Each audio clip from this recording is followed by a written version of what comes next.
factor to his life and his well, game. I suppose we could all say marriage could be a distraction to some people. I know a lot of people put it off to after their footballing commitments each year, and so they should. But you know, like there was a welcome distraction for him in the pre-season. Yeah, no, fantastic, and we do say congratulations to Steph because I do keep in contact with him. So that's terrific stuff for him to be able to mix pleasure with his well, what he likes doing, and that's playing football. So fantastic stuff.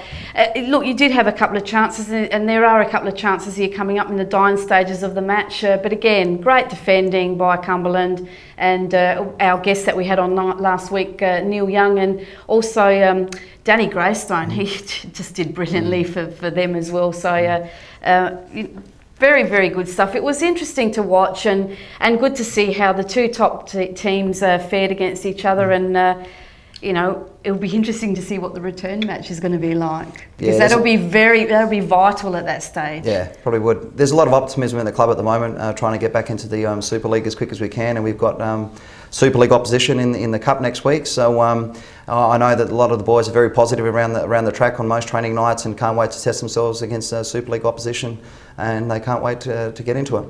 Fantastic. Well, let's have a look at the table with that result, and let's have a look at what everyone's doing on the table. Of course, we've got White City. Now, these points, this table, should I say, was provided by FFSA to me, so it is still with the 3 points. There have been no points deducted as at this point, so we will be watching this closely. So 18 points for yourselves. Cumberland sitting in second on 17. Adelaide Olympic on 14.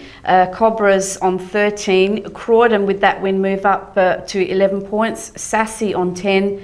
Pirates and Comets on 8. Salisbury moving up a little bit, moving and shaking up to 6 points, and Panthers on the 1 point. Not faring very well at the moment, Panthers, so and a rejuvenation for Salisbury, but I mean, if we look at, if those points are deducted from your club, that puts you back onto 15 points in second spot, still within reach, but as I keep saying, it's the end of the season. If those 3 points are vital, it's going to be nail-biting stuff. I suppose one of the things is, you know, I know Jason would back me up here, there's no easy game in the Premier League. I know we've had a good situation where we haven't lost a game yet this year. We had a slow start. We dropped vital points at the start of the season with 2 draws.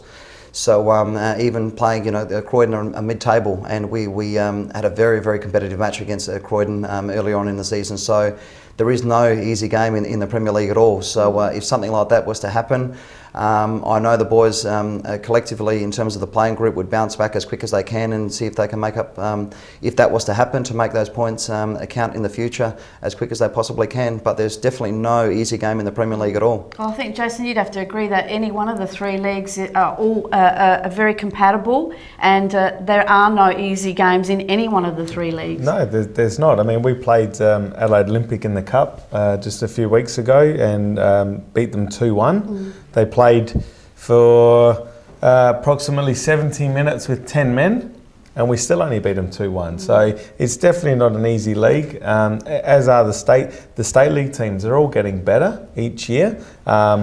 Certain players, like if you go through the some of the Premier League teams, I'm sure there are a lot of players in the Premier League that could be playing Super League. Yeah, that's for sure. So it does make it hard. Just on the note with the 3 points, I hope the Federation use some common sense.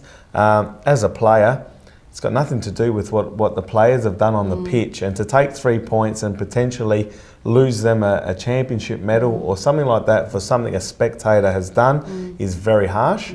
I hope that they maybe they should print up some flyers that are given to every spectator with you know, ways to talk to people and not to be rude, and not to, you know, they need to educate. It's not about just taking 3 points, because you can guarantee in 5 weeks' time someone who doesn't go to a game normally might rock up and say the same thing. And as much as we don't want it to happen, you'll never control it. And I hope that they don't deduct the 3 points. Well, as I said, I've been to every match, and every match there's some comments made, and some referees will just let it ride, and others will pick it up. So to go with Jason's point, sometimes even football, you know, being one, you know, the one of the most prestigious sports in the world, if not the, you know, has hold a higher ranking than Olympic Games, can take some guidance from other sports. I've been lucky enough to attend Davis Cup ties in tennis, one of the things they come out in terms of education is there's a PA announcement saying that if there's significant crowd trouble,